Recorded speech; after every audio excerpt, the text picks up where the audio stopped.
안녕하세요. 24세라는 정말 짧은 생을 살았지만 카톨릭 교회 전체에 그 누구보다 깊은 흔적을 남긴 성인이 있습니다.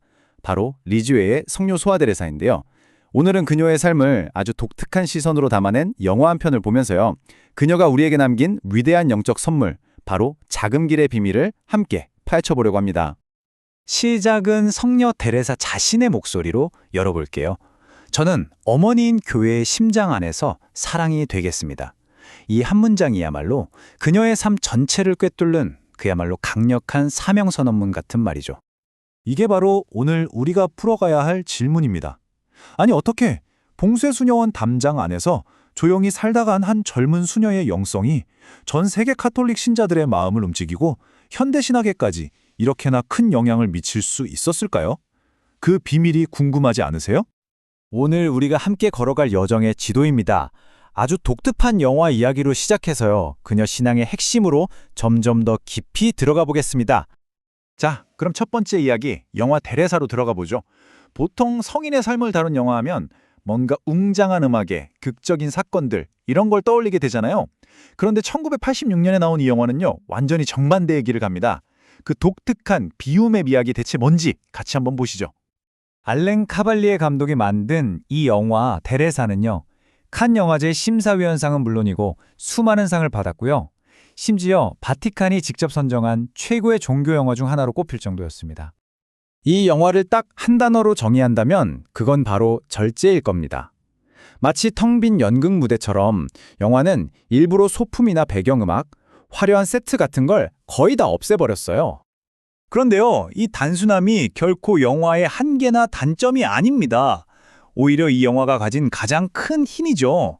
왜냐하면 관객들이 겉으로 보이는 것, 그 너머를 보게 만드니까요.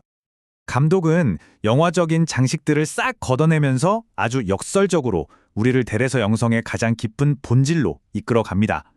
영화의 형식이 곧 메시지가 되는 거죠. 가난, 침묵, 그리고 그 안에 담긴 심오한 단순한 말입니다. 이 비유가 정말 딱 들어맞는 것 같아요. 화려한 양념으로 맛을 낸 요리가 아니라 좋은 재료 그 자체의 맛을 오롯이 느끼게 해주는 음식처럼 영화는 데레사 성녀의 순수한 영혼 그 자체를 맛보게 해줍니다. 자, 이렇게 영화라는 창을 통해 그녀를 살짝 엿봤으니 이제는 성녀 자신의 목소리에 직접 귀를 기울여 볼 시간입니다. 도대체 무엇이 그녀의 삶을 이렇게나 뜨거운 사랑으로 불타오르게 했을까요? 데레사는 자신의 소명을 찾다가 엄청난 깨달음을 얻었다고 고백했죠.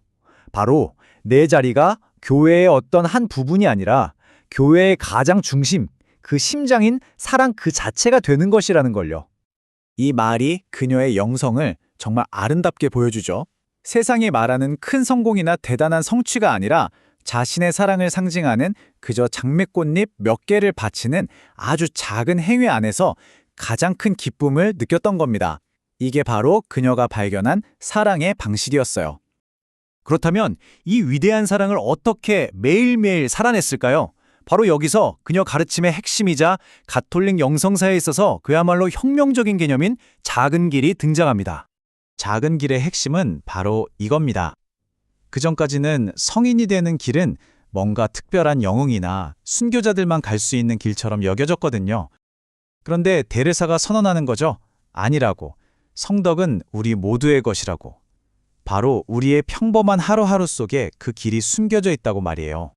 그 차이를 보여주는 정말 멋진 비유가 있어요.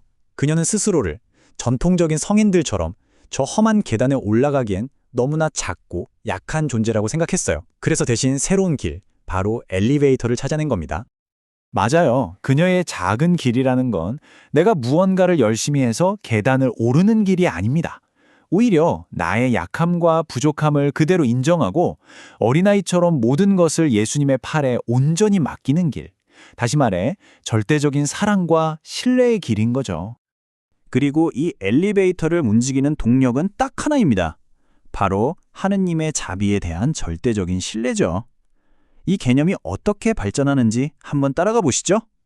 데레사는 자신이 선하게 살 수 있는 건 자기가 잘나서가 아니라고 생각했어요.